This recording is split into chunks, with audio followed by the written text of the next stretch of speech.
بسم الله الرحمن الرحيم. الحمد لله الذي هدانا لاتباع سيد المرسلين وأيدنا بالهداية إلى دعائم الدين ويسر لنا اقتفاء آثار السلف الصالحين حتى امتلأت قلوبنا بأنوار علم الشرع وقواطع الحق المبين، وطهر سرائرنا من حدث الحوادث والابتداع في الدين. أحمده على ما من به علينا من أنوار اليقين، وأشكره على ما أسداه من التمسك بالحبل المتين، وأشهد أن لا إله إلا الله وحده لا شريك له، وأن محمدًا عبده ورسوله سيد الأولين والآخرين، وأصحابه وأزواجه الطاهرات أمهات المؤمنين، صلاة دائمة إلى يوم الدين. أما بعد، tuliahidi tangu kwa mwanzo katika siku zilizopita kwamba ikifika katika mwezi wa Safar tutafanya darasa maalumu inayohusiana na at-tasawuf, kadhalika kuhusu as-sufiyya. Tasawuf ni nini na masufi ni kina nani? Lakini kutokana na hali na dhurufu, safari imeingia mpaka imekwisha, na sasa tuko mwanzoni mwa Rabiul Awwal. Hatukuwa tumetekeleza lile ambalo tulikuwa tumeliahidi au tuliratibu kwamba litakuweko kwa sababu ya dhurufu ya durusi nyingine. Hivyo tumeonelea kwamba leo tuianze darasa hii, na ni darasa muhimu sana kwa sababu darasa hii itahusiana na mazingira yetu. Nataka tufahamu tu kwamba huu Uislamu huu ulioenea kwa miaka mingi katika mwambao huu wa Afrika Mashariki pamoja na visiwa vyake na huko bara kadhalika, kwa kiasi kikubwa ni Uislamu uliojengeka katika misingi ya usufi, kwa sababu masufi ndio walioueneza Uislamu huu, pamoja na kwamba walikuweko wengine wasiokuwa masufi kama vile maibadhi pia ni katika wale ambao wamekuja na Uislamu, bali Waislamu wa mwanzo waliofika katika nchi hizi na katika miji hii walikuwa ni maibadhi, kama tutakavyoeleza. Lakini masufi walienea kwa kasi zaidi kuliko maibadhi. Kuna sababu mpaka ikawa watu wa kawaida, awamul muslimin, wale watu wa kawaida katika Waislamu, kwa asilimia kubwa wako katika madhhabi ya usufi au katika tarika za kisufi. Uislamu wao ni Uislamu uliojengwa katika misingi ya kisufi, pamoja na kwamba maibadhi walishika daula, ikawa wameitawala ardhi hii ya Afrika Mashariki, yani mwambao sahili ya Sharq Afrika, kutokea Mogadishu mpaka kusini huko, walitawala na katika visiwa vya Unguja na Pemba, bali mpaka bara, mpaka kufika Kongo na sehemu nyinginezo walitawala, na wakawa wana mamlaka, na wao watawala wao wakawa ndio wanawaweka makadhi na viongozi wa dini katika miji. Pamoja na hivyo, masufi walikuwa na nguvu zaidi. Tutakuja kuona sababu gani zimepelekea hilo. Leo katika miji yetu hii, kila Muislamu unayemuona asili yake, yani ukitoa maibadhi wachache, hasa watu wenye asili ya Kiomani na wale wanaojinasibisha na Uislamu katika mashia kama Ismailia, Agha Khan, Ismailia Bahra, Mabuhora na Shia Ithna Asharia, ambao ni wachache tena ni katika aljaliyat alhindiya. Wengi ni Wahindi, tena wa maeneo fulani, Wahindi waliotoka katika miji fulani huko bara Hindi. Ukitoa hao wachache ambao wanajinasibisha na Uislamu, mashia hao wachache, na ukiwatoa maibadhi ambao wana asili ya Kiomani, Waarabu wenye asili ya Kiomani, na pia si wote, muadhamu ya Uislamu kwa zaidi ya 95%. Hii si kwamba nilifanya utafiti tu wa kuangalia mmoja mmoja, bali kwa mtazamo tu wa dhahir, inaweza kufika hata 95% au zaidi ya 90%, tunaweza kusema hivyo. Utaona kwamba ni Waislamu walio katika mrengo wa kisufi, na wengi wao hufuata madhhabi ya Shafi'ia. Ikawa mtu madhhabi yake katika mambo ya ibada na muamalat anamfuata al-Imam Muhammad bin Idris al-Shafi'i, lakini namna ya utekelezaji wa ibada basi anakuwa yuko katika moja ya tarika za kisufi, imma tarika ya Qadiriyya au tarika ya Shadhiliyya au tarika ya Alawiyya. Hizi ni tarika turuq za kisufi mashuhuri zilizotangaa katika miji hii. Kwa hiyo atakuwa moja katika tarika hizi, na itikadi yuko katika itikadi ya Kiashaira,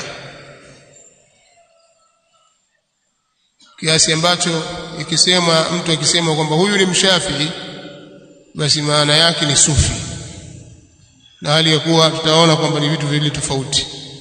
Ushafii ni kitu mbali na usufi ni kitu mbali. Sasa kutokana na mazingira haya yaliyotuzunguka kwa yako hivyo, na si jambo la jana na juzi, ni jambo lina muda mrefu. Mababa zetu, mababu zetu, na wao waliotangulia na mababu zao wote, maadamu walikuwa katika Uislamu katika miji hii, kwa asilimia kubwa walikuwa katika tarika hizo, kwa maana kwamba Waislamu, asili ya Waislamu wa Afrika Mashariki ni masufi. Hiyo ndio kauli naweza kusema, mpaka pale mambo yalipotokea sasa mabadiliko, watu wakabadilika, na mabadiliko yalianza kidogo kidogo tena kwa maulama, mpaka ikafika hali hii tuliyokuwa nayo sasa. Kwa kiasi kikubwa sisi da'wa yetu tunailingania هذه الدعوة المباركة دعوة سلفية inakinzana na jamii tuliyokuwa nayo. Kuna mambo mengi ambayo mashekhe na waalimu waliokuwepo katika miji yetu pamoja na watu wale wa kawaida, awamul muslimin, mambo wanayoyafanya, mengi katika wanayoyafanya tunaona ni mambo ya makosa ya kinyume na usawa, kiasi ambacho tunaingiana katika ukinzani katika mambo. Wao wasema hili lafaa, tutasema hili halifai, hii sunna, hii bid'a, basi tunakinzana katika mambo kama haya, kiasi ambacho watu wanaona kwamba hawa wamekuja na mambo mapya. Kwa nini wamekuja na fikra hizi mpya? Kwa hiyo zimekuja fikra mpya katika jamii, watu wakazidhania kwamba ni mpya kweli, zimetungwa juzi na jana, kwa sababu yale walioyazoea kutoka kwa wazee na kutoka kwa mashekhe waliowakuta ni kinyume na haya anayosemwa hivi sasa. Sasa katika kuwajenga watu ili wawe walinganizi wazuri katika jamii yao, ni lazima wajue historia ya watu wao, lazima wajue historia ya mahali walipo, kwa sababu unapokuwa wewe una lengo fulani, unataka kulifikisha lengo lile, una kitu unataka kukifikisha kwa watu, una madhumuni fulani, uwatoe watu kutoka katika sehemu moja kwenda sehemu ya pili. Ukishakuwa na malengo, basi lazima uwe na mkakati wa kuweza kuyafikia malengo haya, lakini hayo hayataweza kufanikiwa kama hutajua uende vipi na watu wale ambao wamekuzunguka wakoje, tatizo lao nini, maradhi yaliyowasibu ni yapi, chanzo chake ni nini, dawa yake ni ipi. Bila shaka ukifahamu hayo na ukafuata utaratibu, inabaki tu hidayah katika mikono ya Allah subhanahu wa ta'ala. Yeye ndiye anayemuongoza anayemtaka, yahdi man yasha. Allah subhanahu wa ta'ala anamuongoza anayemtaka, lakini inakuwa tayari dawa uliyoifanya imejengwa katika misingi madhubuti. Kama haikumnufaisha wa sasa, kama baba haikumfaa, itakuja kumfaa mtoto, kama mtoto haikumfaa, itakuja kumfaa mjukuu, kwa sababu ni kitu kimejengwa kwenye misingi. Kwa hiyo katika mambo muhimu sana ni mtu kuwa na khalfia, kawa ana maarifa ya pale anapolingania mujtama uliomzunguka. Na hasa utakuta wakati wa sasa kuna tahaddiati nyingi.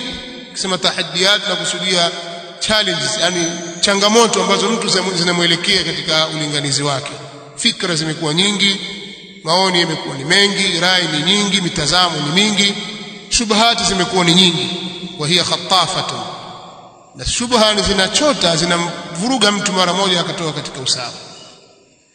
Lakini kutambua, kuwa na elimu ya kuwajua watu na madhaifu yao na vyanzo vyao na dawa yao, ni jambo moja litakusaidia kwa kiasi kikubwa sana. Na mushkeli ambao upo katika jamii yetu, hata hao masufi tunaowazungumzia, ambao tutaeleza ni kina nani masufi, wao wenyewe wengi wao hawajitambui wao ni kina nani, asili yao ni ipi na misingi yao ni ipi.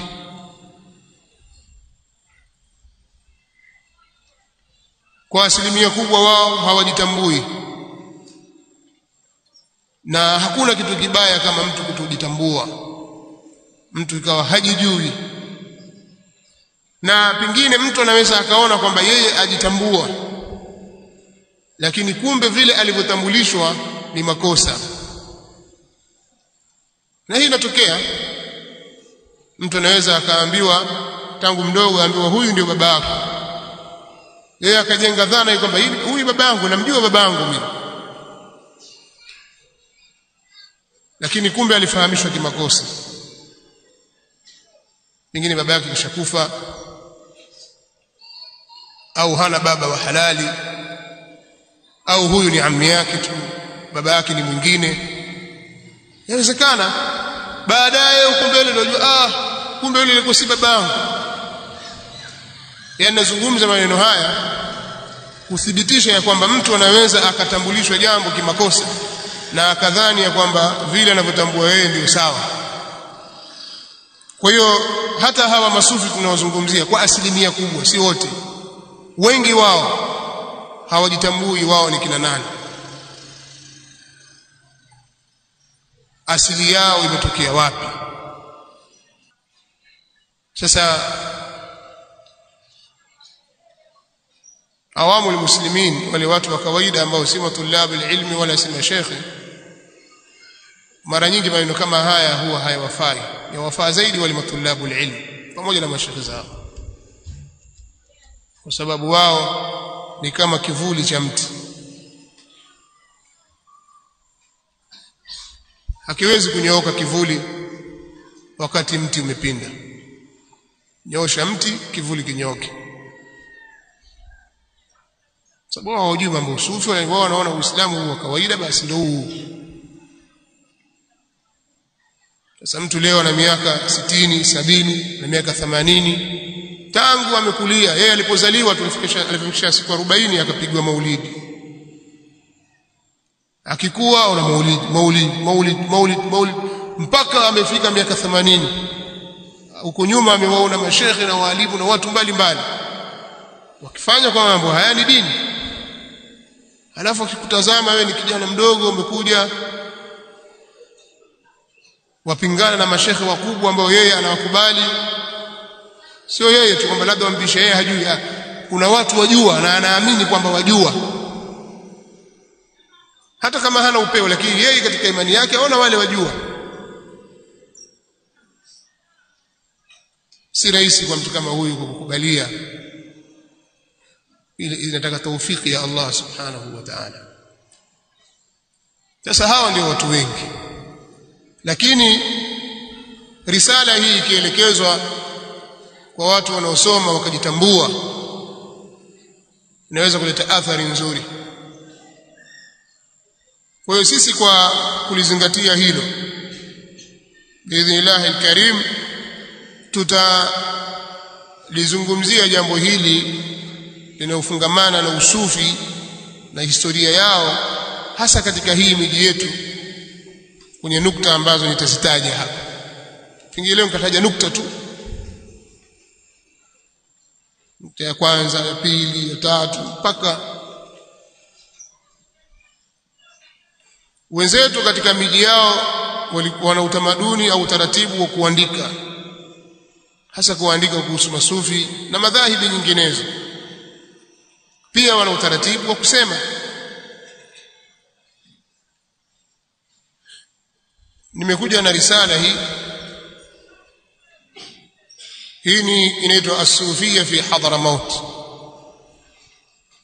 As-Sufiyya fi Hadramaut, nash'atuha, usuluha, atharuha, yani kuanza kwake, kuchimbuka kwake kule, misingi yake na athari zake.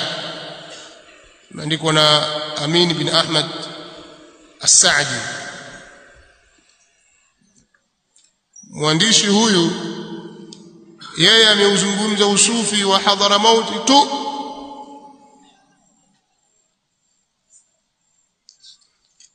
usufi ambao hata sisi unatuhusu na ulituathiri tena kwa kiasi kikubwa sana kuliko usufi mwingine, na kwa kiasi kikubwa pia katika maudhui tutakayozungumzia katika baadhi ya maeneo tutanukuu kutoka au nimenukuu kutoka kwenye kitabu hiki,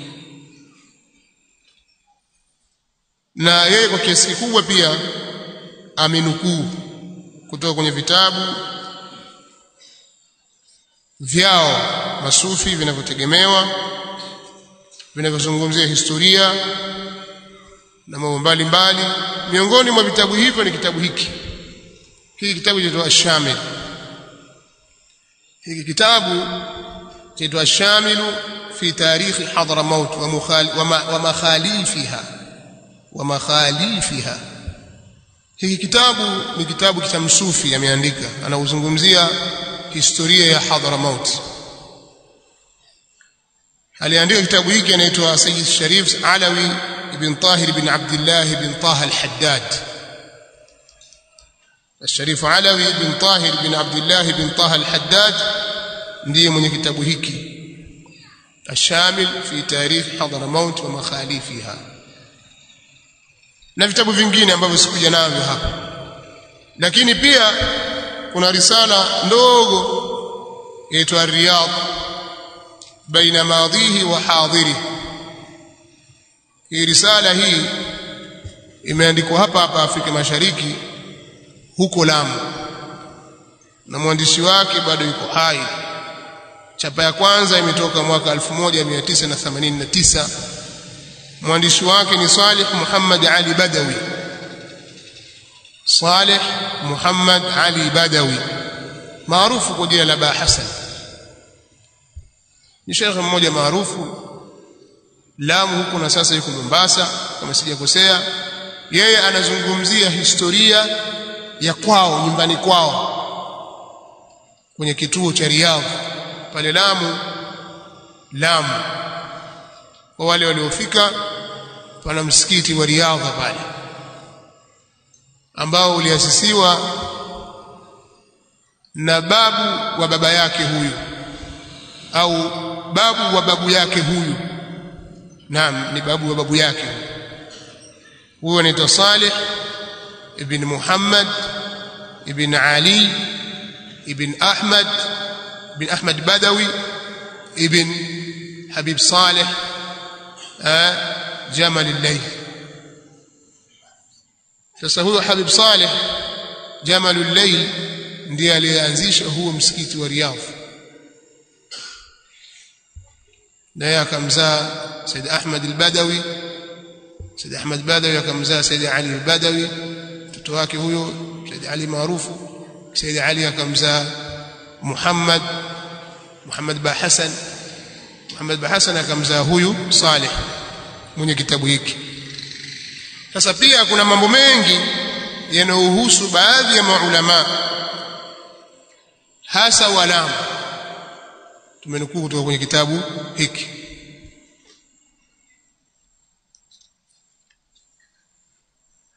Na wengineo habari zao tumezinukuu kutoka kwa Sheikh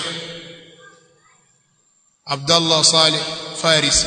Ana kitabu chake cha Kiswahili chaitwa Historia ya wanawazuoni wa Kishafi wa Mashariki Afrika.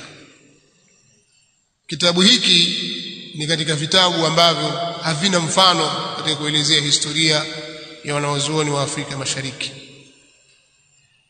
yani katika ukanda huu, kwa sababu katika udhaifu ambao upo kwenye hii miji yetu ni kwamba historia haikuandikwa kwa kiasi kinachohitajika. Sasa Sheikh Abdullah Saleh amefanya kazi kubwa sana, pamoja na kwamba watu walihitajia zaidi ya hivyo. Na maalasaf kitabu kiliandikwa zamani kikaisha, alafu kikafanywa tarjama kwa lugha ya Kiingereza, kikaisha huko, kikatoka chapa nyingine ya Kiingereza kikaisha, sababu wale wazungu wajua faida ya mambo ya historia. Kwa hiyo watu wengi humu wanamiliki fotokopi ya ile na kile kitabu cha Kiswahili.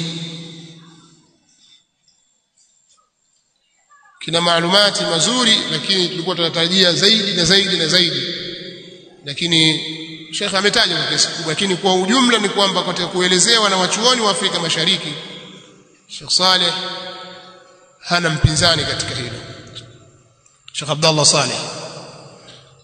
Na kitabu kingine ambacho pia nimekiegemea hasa katika kuelezea wanawachuoni wa Mashariki Afrika, na hasa maulama wa sehemu za Pate Island, kwa sehemu za Siu, Faza na hapo Pate kwenyewe mpaka Kizingitini. Ni kitabu kilichoandikwa na Sheikh Harith Saleh Al-Maawi, bado yuko hai. Ustadh Harith maarufu yuko Mombasa, mtu mzima sana, na ajue historia yeye, kwa sababu Sheikh Abdullah Saleh katika kuelezea historia yeye hakuwataja sana maulama wapate, hakuwataja sana, ataja kidogo tu, na kule kulikuwa na wanawachuoni wengi zaidi. Na kama tutakavyoona katika historia, Uislamu ulifika pate kwanza kabla hujafika mahali popote katika mashariki ya Afrika, Pate Island.